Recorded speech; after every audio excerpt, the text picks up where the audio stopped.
Assalamualaikum semuanya. Sekarang Anti udah ada di rumahnya Mr. Haris Azhar. Di sini kita akan ngebahas, kalau kamu mau, kamu pasti bisa.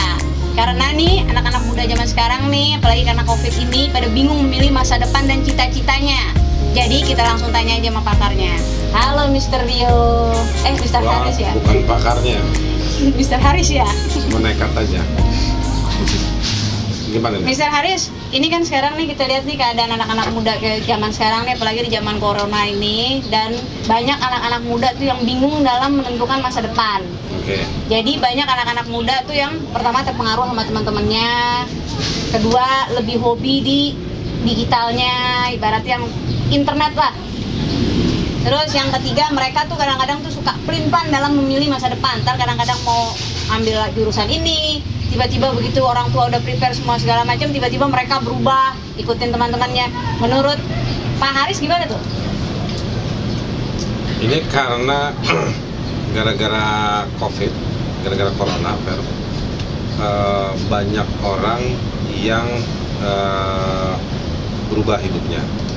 Berubah dalam artian pertama kalau buat anak muda karena dia lebih banyak di rumah sekarang, atau artinya aktivitasnya berubah dibandingkan sebelum waktu zaman virus atau pandemi. Nah, perubahan ini di 4 bulan terakhir ini itu membuat banyak anak-anak muda itu berada pada satu situasi yang lebih banyak sama dirinya, me time-nya lebih banyak. Nah, di waktu seperti itu mereka juga harus bangun bikin kegiatan-kegiatan mereka sendiri. Jadi memang benar-benar ini kayak semacam tergantung mereka dan tergantung orang tuanya atau tergantung orang yang ada di rumahnya. Nah, situasi itu yang membuat mereka akhirnya menemukan satu kreativitas baru. Ada yang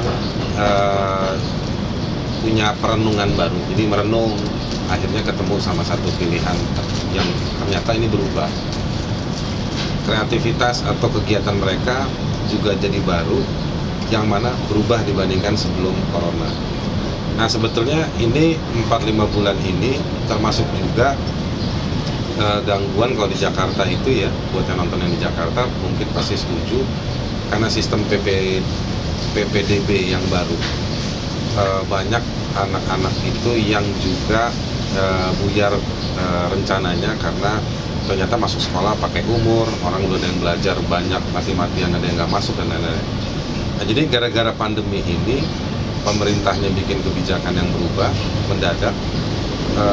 Situasinya membuat juga anak-anak muda atau anak remaja ini juga harus memilih satu kegiatan yang dia nggak ada pilihan, nggak keluar seperti dulu, jadi dia harus nentuin lagi beberapa kegiatan yang di rumah apa bisa dilakukan. Nah, ini semua ternyata setelah 2 bulan, setelah 3 bulan, setelah 4 bulan, kok asik ya, ternyata gue cocok ya di situ ya. Nah, berubah sama apa yang dia dulu rencanakan atau yang dia jalanin waktu sebelum corona. Nah, satu lagi, waktu sebelum corona banyak anak-anak ini antara dipaksa sama sekolahnya, pilihan di sekolahnya cuma ada itu doang. Ada yang faktor orang tua dan keluarganya, ada yang memaksa, mendesak. Ada lagi yang memang anak-anak yang memang kelihatan bakatnya dan mau nggak mau sekolah atau orang tuanya support mereka. Situasinya ada yang kayak begitu. Begitu situasi ini berubah, misalnya kalau anak-anak yang ikut kursus, nggak kursus lagi kemarin, ternyata mereka bargainingnya sama orang tuanya, tawar-menawarnya, oke, gue udah nggak kursus lagi, gue akan belajar sendiri. Ternyata dia belajar apa yang dia bisa, dan itu ternyata dia mahir sih. Dan itu berubah sama apa yang dulu di anak-anak ini kan sebetulnya kesian juga ya, di satu sisi anak-anak ini nggak punya banyak pilihan. Ditanya mereka juga nggak terlalu banyak suka bicara sesuatu yang serius, mereka cuma dikeker-keker aja doang sama sekolah. Oh, nih anak ini bakatnya ini, orang tuanya anak saya pengen jadi misalnya dokter, anak saya kayaknya bakatnya ini, itu dipaksain kursus ini, diminta suruh ini. Jadi sebetulnya pilihan bebas sama anak-anak juga sangat terbatas. Nah, ketika masuk ke situasi yang mereka belajar di rumah aja, itu ternyata mereka menemukan satu keasikan baru. Nah, jadi inilah yang situasi ini yang akhirnya membuat mereka ada yang berani bilang bahwa saya maunya ini aja, atau kayaknya cocok ini aja. Ada orang tua yang sadar juga, ada orang tua yang nggak sadar tetap ngotot, atau ada yang sekolah tetap nuntut si anak, dulu dia ikut ini, bikin ini, sekarang harus bikin sesuatu. Nah, situasi ini yang sebetulnya berubah. Jadi new normal sebenarnya ada pengertiannya sendiri ya kalau secara ilmu pengetahuan.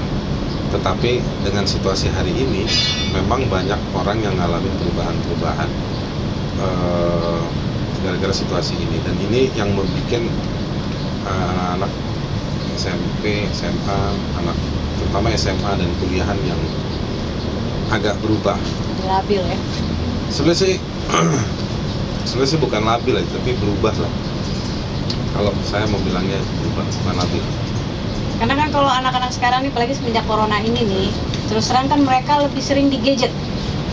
Iya. Jadi mereka tuh ibaratnya udah belajarnya online, jadi ibaratnya bisa timenya itu dihabisin di gadget.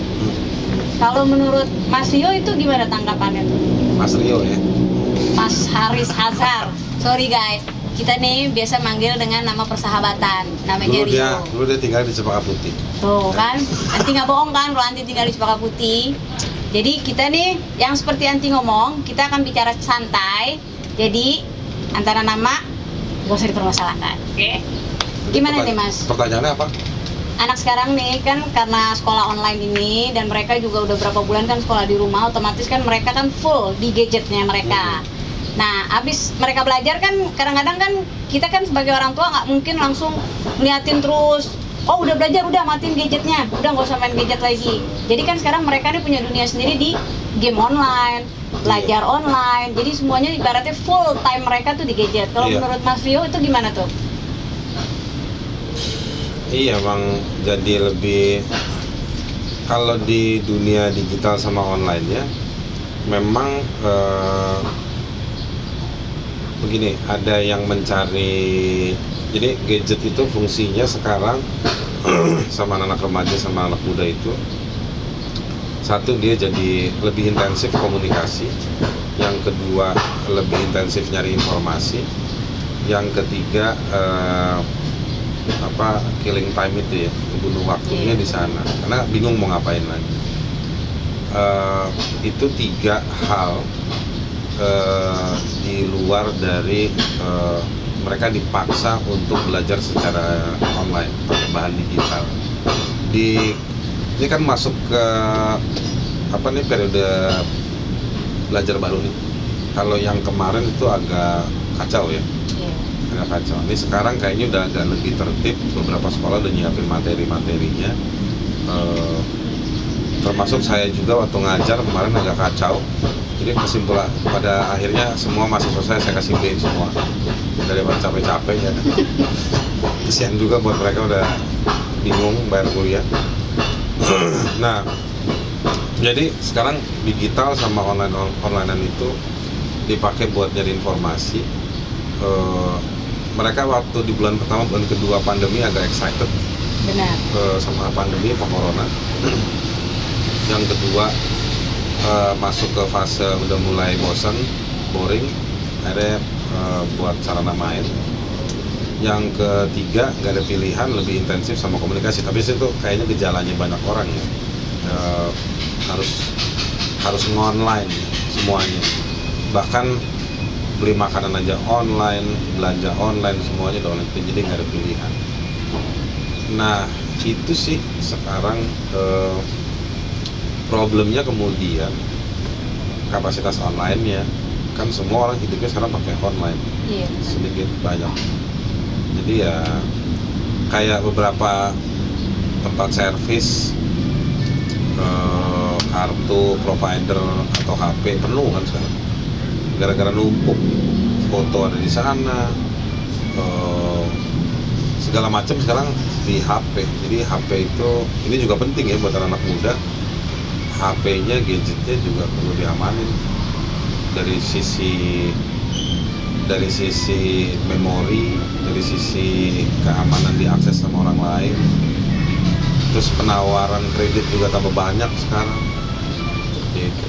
Karena anak-anaknya kan nggak ngerti mencet aja, tapi sebenarnya mereka lebih jago dari kita. Karena mereka lebih jago, jadi kita sebagai orang tua tuh yang aduh kok jadi begini sih, karena Iya. kita kan ibaratnya waktu zaman kita dulu kita nggak ngalamin, nggak ngimpi akan menjadi seperti suasana saat ini.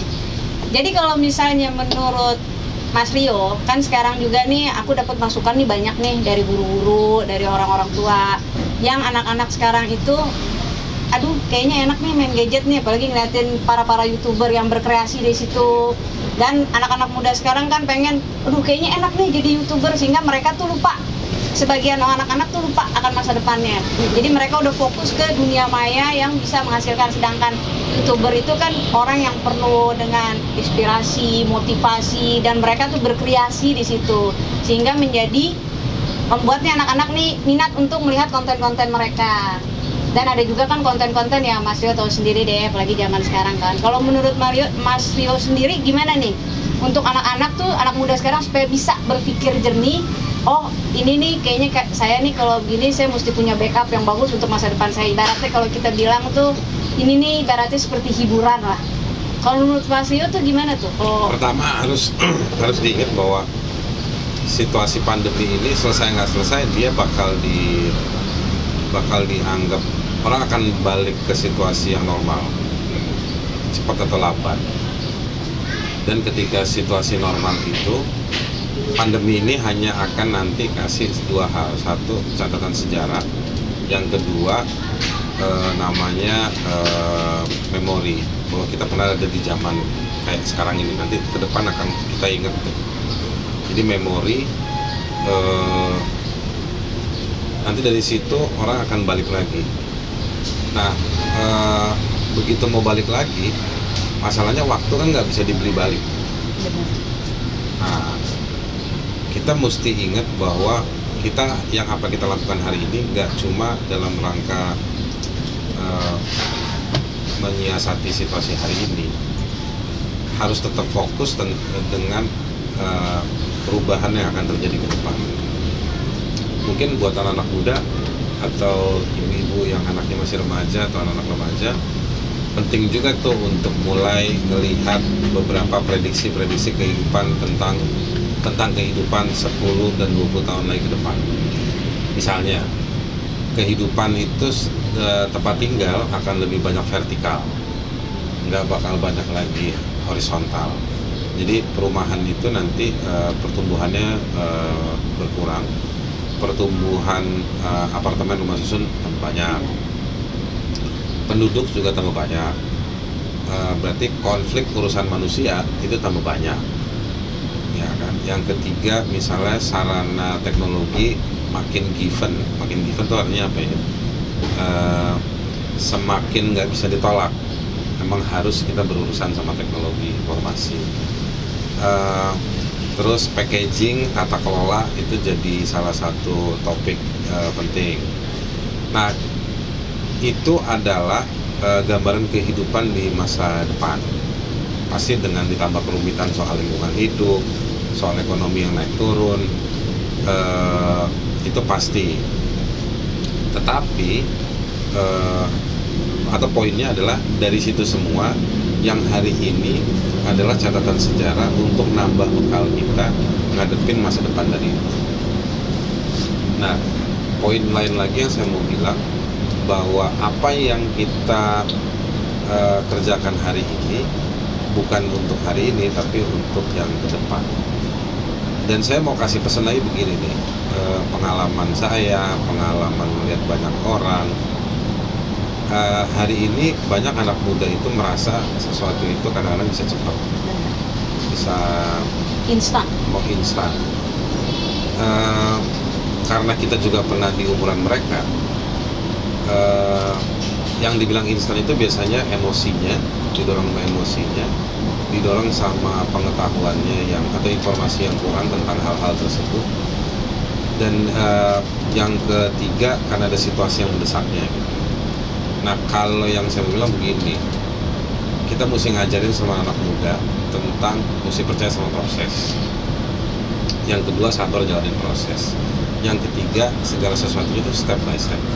Nggak ada sesuatu itu instan yang langsung jadi langsung jadi itu nggak ada. Ada prosesnya. Nah, kalau dalam psikologi kan ada yang namanya paham dulu, kognisinya dulu, bukan paham aware dulu, oh gitu, terus cari tahu dulu, habis itu baru ngejalanin gitu. Nah, anak muda sebenarnya punya proses itu sebagai manusia, itu problemnya manusia atau prosesnya manusia. Cuma kadang-kadang mereka mau gabungin jadi cepet jadi satu. Nah, anak muda itu terserah dia mau denger lagunya Rhoma Irama, mau denger lagu Metallica, semua resepnya sama, ada prosesnya. Nah, itu dia mesti sabar jalanin itu satu persatu.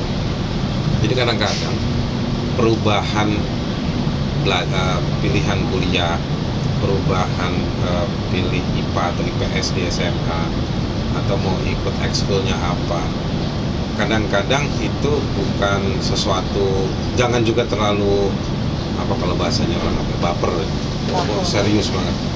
Jalanin aja dengan baik.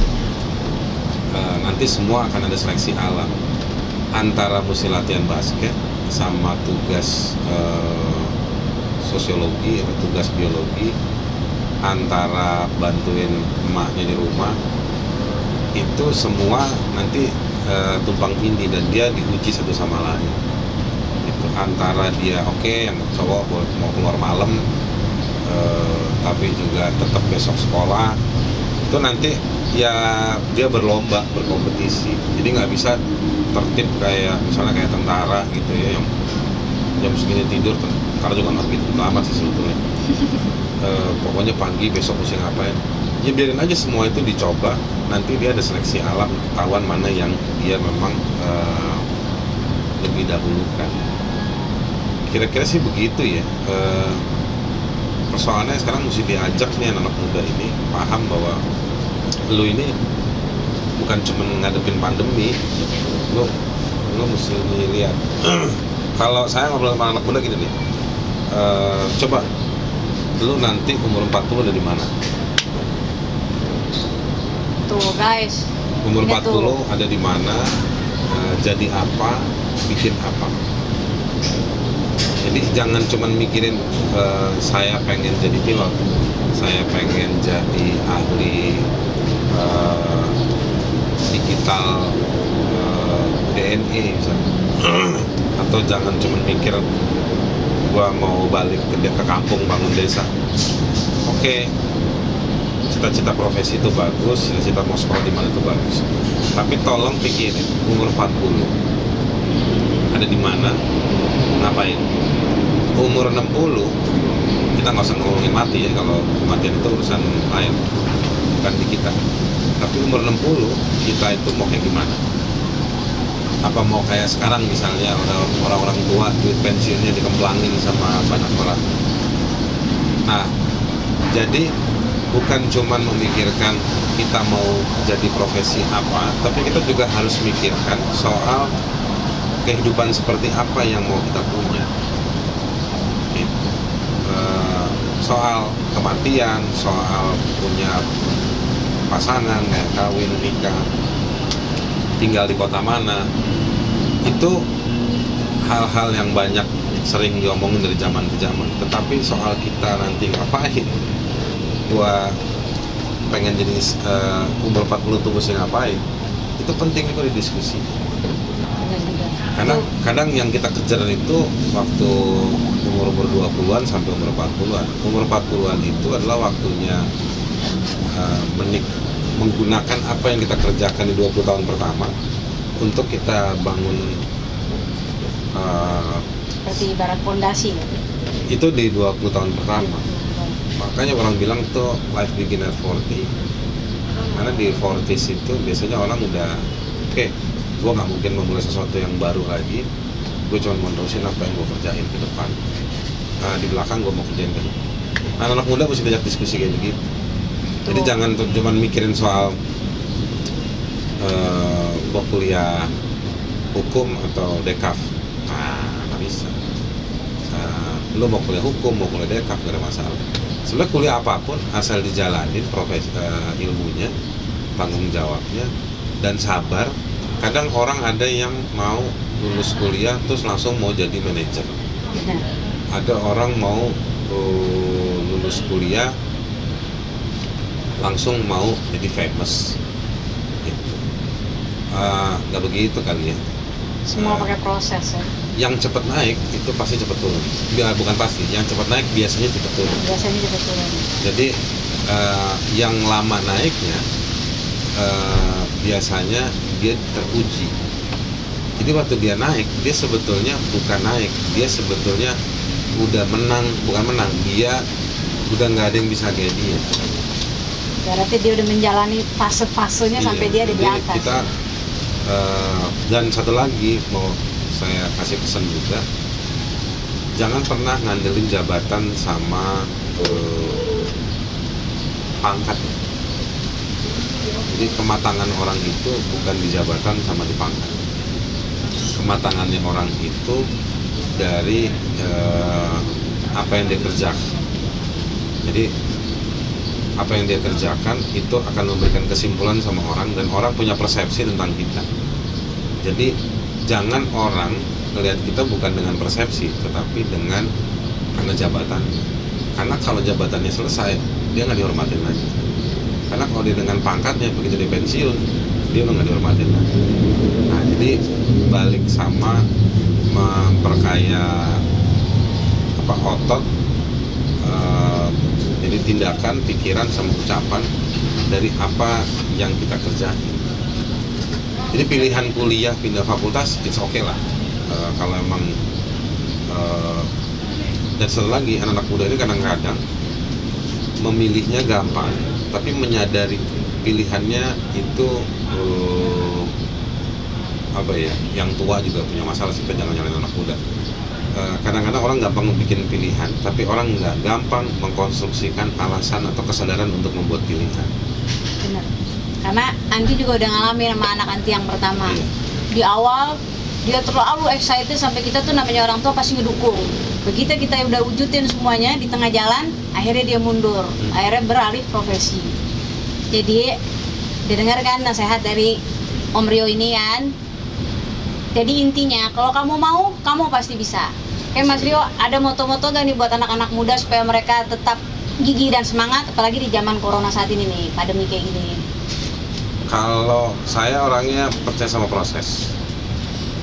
Jadi berproses, masuk ke ruang 3 dimensi, berproses,